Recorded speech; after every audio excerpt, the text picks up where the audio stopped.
Hey guys, what's up? Welcome back to my channel.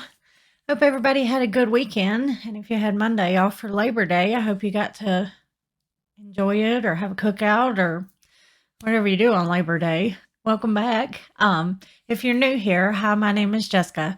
I'm a woman in long-term recovery, and on this channel, I make videos about recovery, substance use disorder, harm reduction, mental health, things that I can speak on about mental health. So things that I have lived experience with and all things in between. And that's what today's video is going to be about. If you watch my video from Friday, I kind of talked a little bit about it. And if you watched any of my other videos before, you guys know that I suffer from a couple mental health disorders of my own. And I didn't really make a video per se on Friday with like a planned topic and all that because I was really struggling last week. Sometimes that's how my mental health just is. And I've gotten far enough in my journey of recovery with my mental health and everything to know when I need to just step back and take a break. And I kind of just wanted to talk to you guys more about that today because I know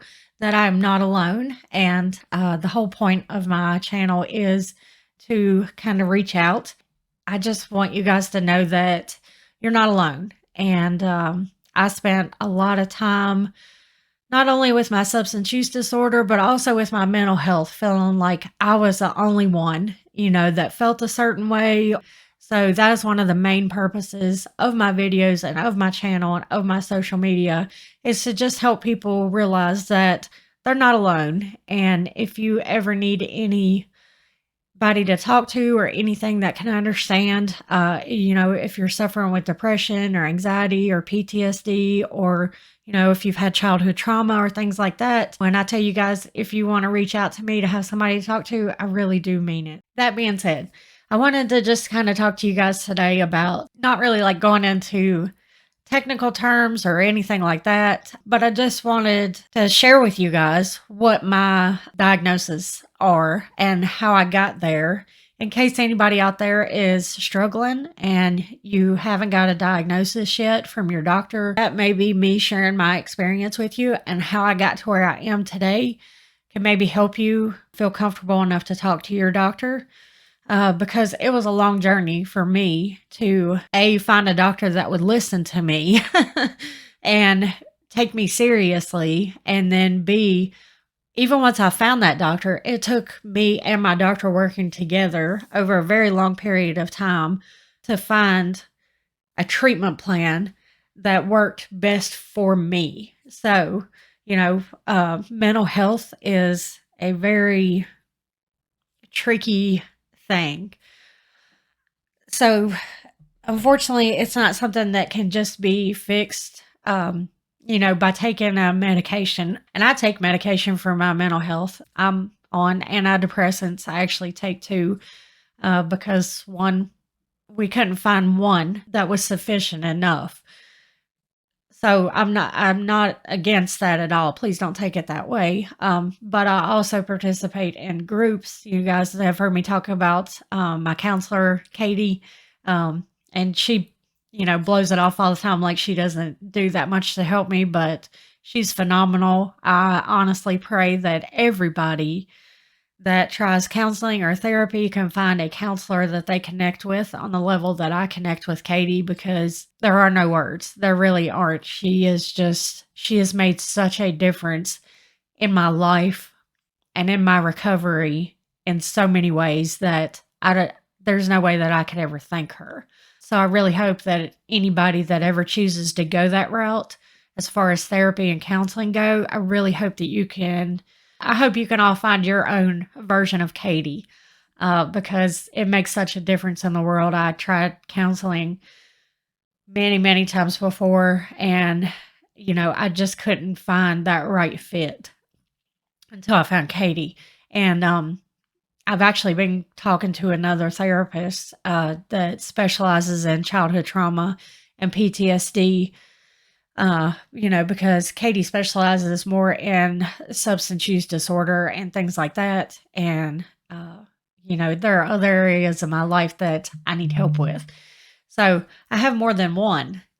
Just like I needed more than one medication, I needed more than one therapist. I'm going to try to make this as short of a story as possible because you guys know I'm 41. And when I was growing up, uh, I was not allowed to speak about the fact that I thought something was quote unquote wrong with me. I sensed from a very early age that my sadness was more than just like a regular sadness. But my mom and my stepdad, who I spent primarily most of my time with, would not let me speak about it. So unfortunately, I didn't have anybody but them as like a compass to guide me as far as mental health goes.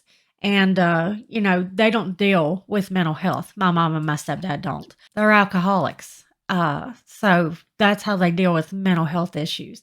And anytime that I would show any sort of emotion other than compliance, I was told that I was, overacting or just trying to get attention or, things like that. So I learned at a very early age to keep my mouth shut and to keep my emotions hidden so no one would see them. I learned very quickly to carry that throughout all aspects of my life.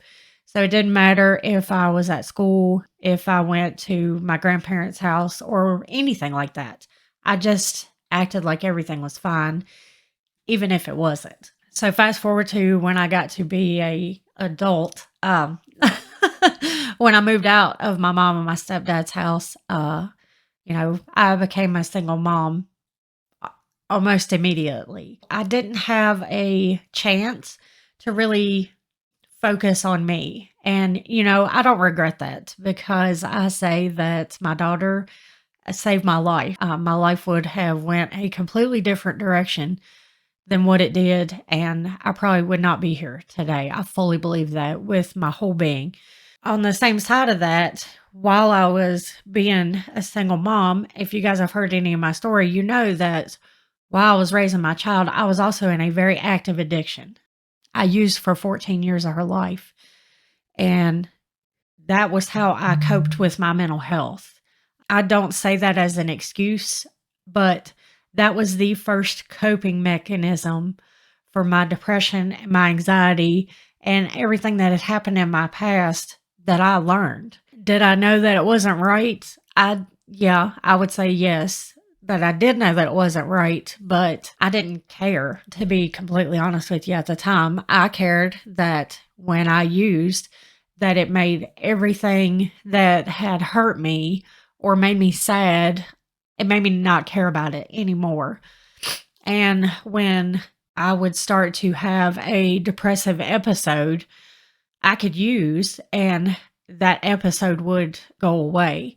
And it wasn't really that it was going away. I was just numbing it to the point of to where I couldn't feel it. I couldn't feel my social anxiety when I would go out somewhere, and I couldn't feel the fact that I was going through a depressive episode. I couldn't feel anything, to be completely honest with you.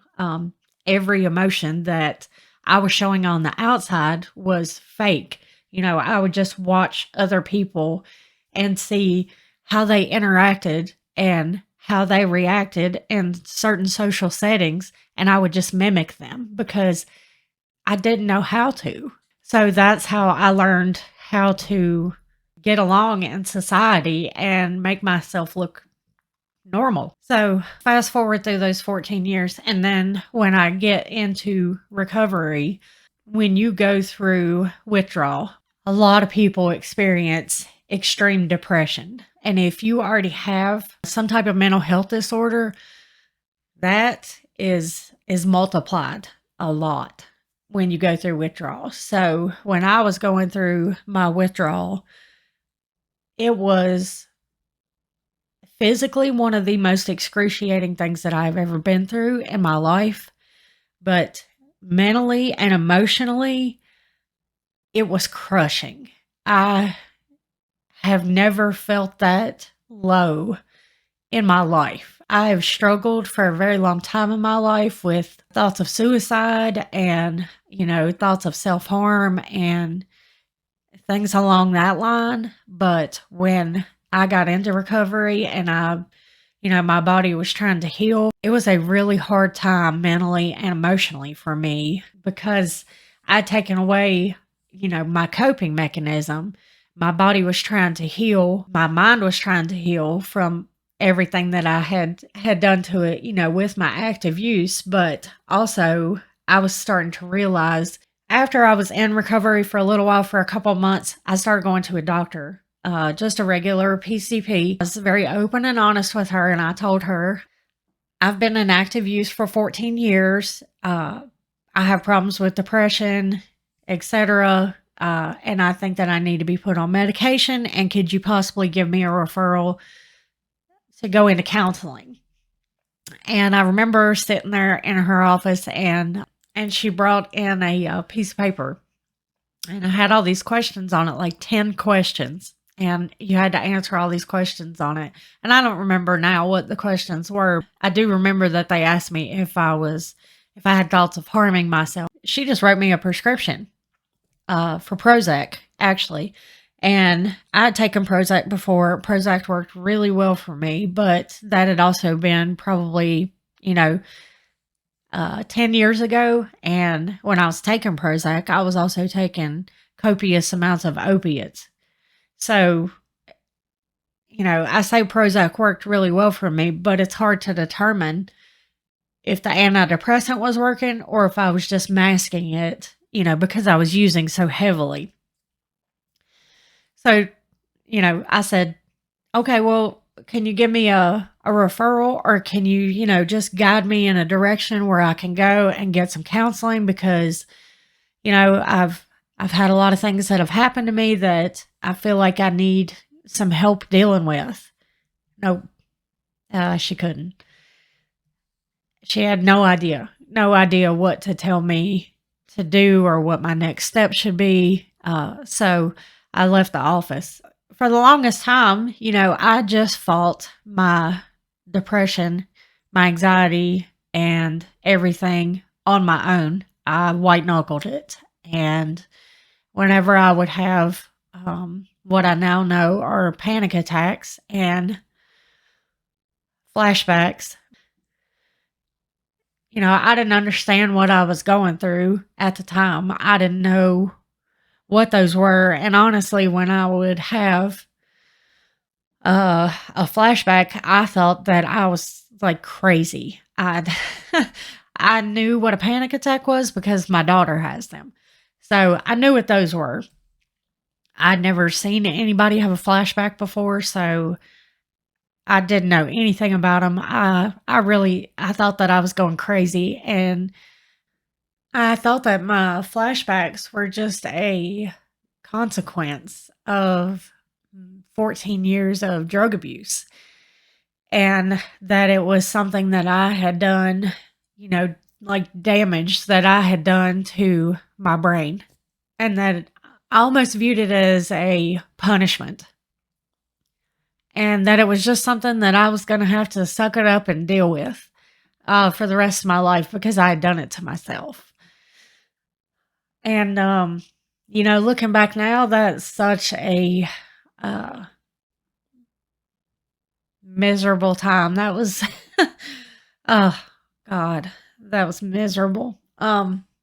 And so sad that I didn't know any better and that I thought I deserved to be punished that way. Fast forward a little bit longer, I had some other health issues going on, and come to realize that my doctor was mistreating my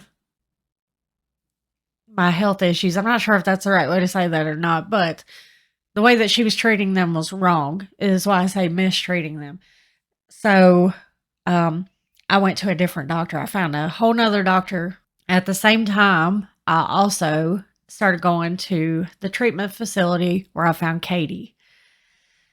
And, I started going to group counseling down there, and it just Honestly, you guys, it was like clicking these puzzle pieces into place. Like when you get to the end of a puzzle and you have like 10 pieces left, and you can look at those pieces and look at the puzzle, and you know exactly where all those puzzle pieces go. And you can already see what the puzzle is going to look like in your mind once you put those pieces in place. That's what it started to be like for me. So when I went to my new doctor, not at the treatment facility because I have a doctor there also, but when I went to my new doctor that I found, she finally, after extensive talking to me, she finally diagnosed me with major depressive disorder, generalized anxiety disorder, PTSD from childhood trauma. We started with the antidepressants. It has been a very long journey to get where I am now, but she has been wonderful. There's been things that I've disagreed with her on, but when I go into her office, generally she sits down with me and she's like, okay, give me just a minute, to look at your file, refresh myself on what your medications are. She always asks how my recovery is doing. When I told her that I was working a maintenance program, she didn't bat an eye. And she is honestly the first doctor that I've ever told that I was in recovery and that I worked a maintenance program that didn't look at me, that didn't side eye me and look at me like, in some kind of way. All of my experiences with a doctor, are legitimate. I don't go to the doctor unless I'm forced to go to the doctor. You can ask anybody in my family. They have to fight me tooth and nail to get me to go to the doctor. So having this doctor who understands and will take the time and show the compassion makes a world of difference to me. And not only she doesn't just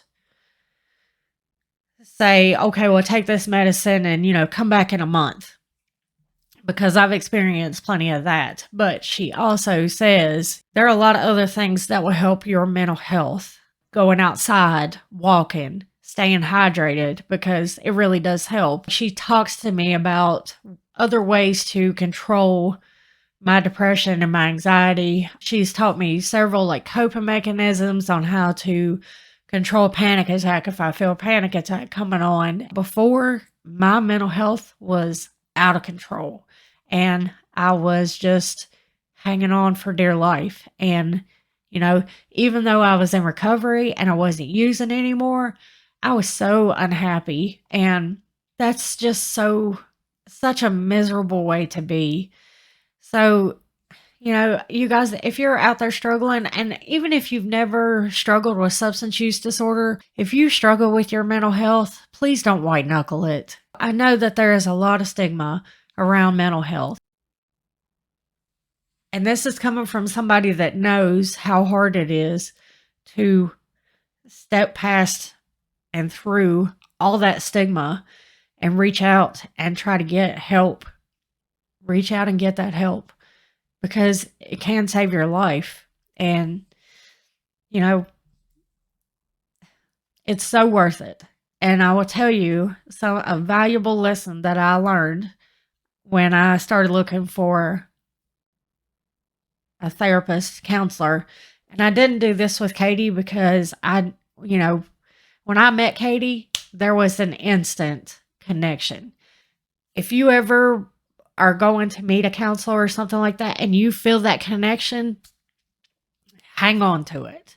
But if you go and you meet a counselor, and I know that therapy and stuff like that is expensive, I understand that. And a lot of times, if you are searching for a counselor or a therapist, call them and ask them if you can meet with them in the first, 30 minutes. A lot of times they'll meet with you for a 30-minute consultation and they'll do it for free. I know it's time consuming.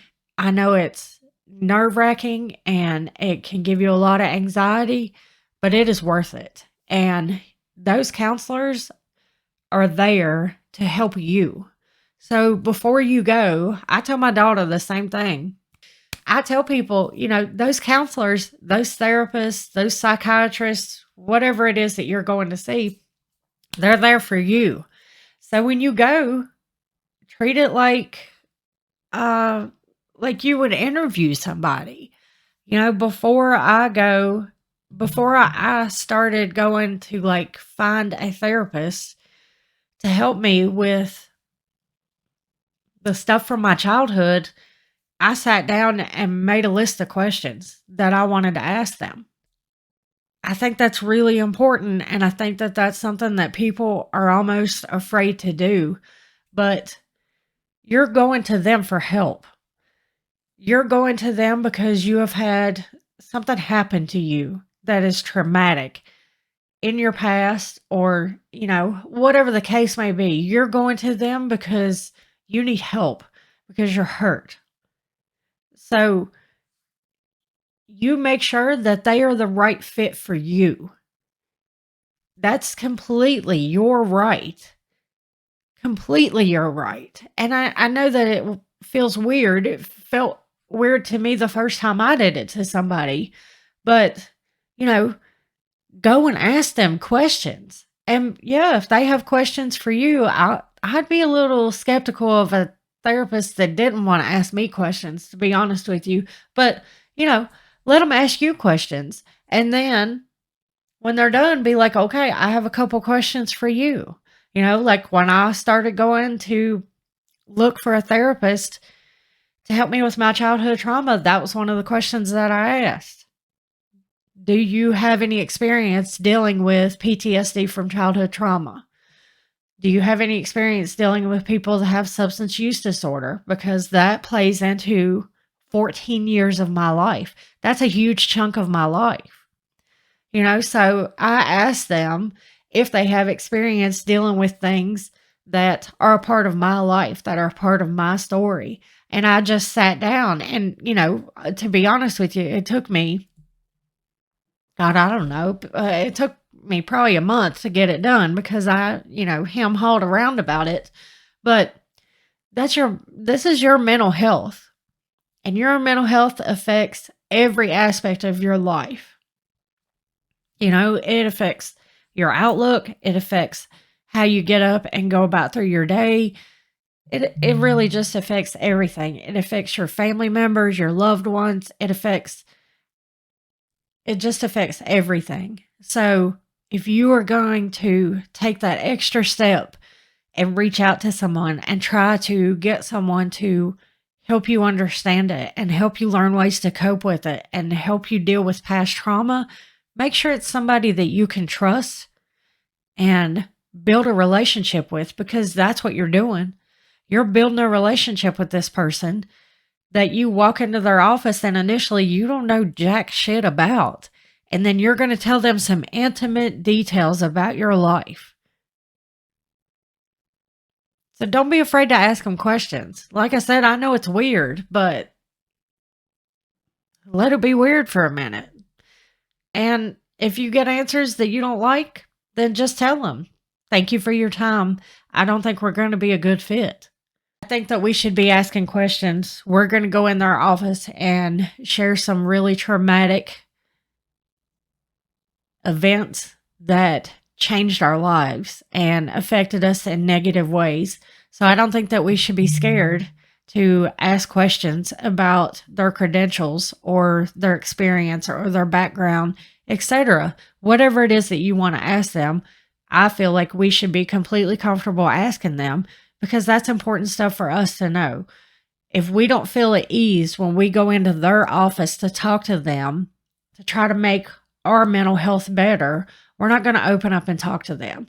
I know that I don't. I've talked to, like I said, I've tried therapy before, and I know one place I went to, every week that I would go in, they would make me talk to a different therapist. And I was like, I'm never going to get anywhere, because yeah, that therapist can read my file, but now I feel like I have to start all over each time, every week, because you're somebody new and you don't know my story. It needs to be somebody that's going to be consistent with you if consistency is something that you want, for me, it has to be someone that's consistent. I don't want to come into the office every time I go, I have to see somebody different. That does not work for me. So my suggestions to you are ask questions. Make a list of questions before you go and meet somebody. Meet more than one. Unless that first one, just clicks with you and you feel it in your heart and in your soul that you're going to be able to make great progress with that first one, then you meet them by all means. But follow, what you feel and who you're going to be comfortable with. Don't be afraid to advocate for yourself. I just want you guys to remember that if you have trauma of any type, don't ever let anyone tell you that what you went through wasn't traumatic. Because here's the thing. Me and my older brother grew up in the same household. He left when I was a freshman in high school, and I lived there for 3 more years after he did. And there are times when my older brother will agree with me about how traumatic our childhood was, and there are times when he doesn't.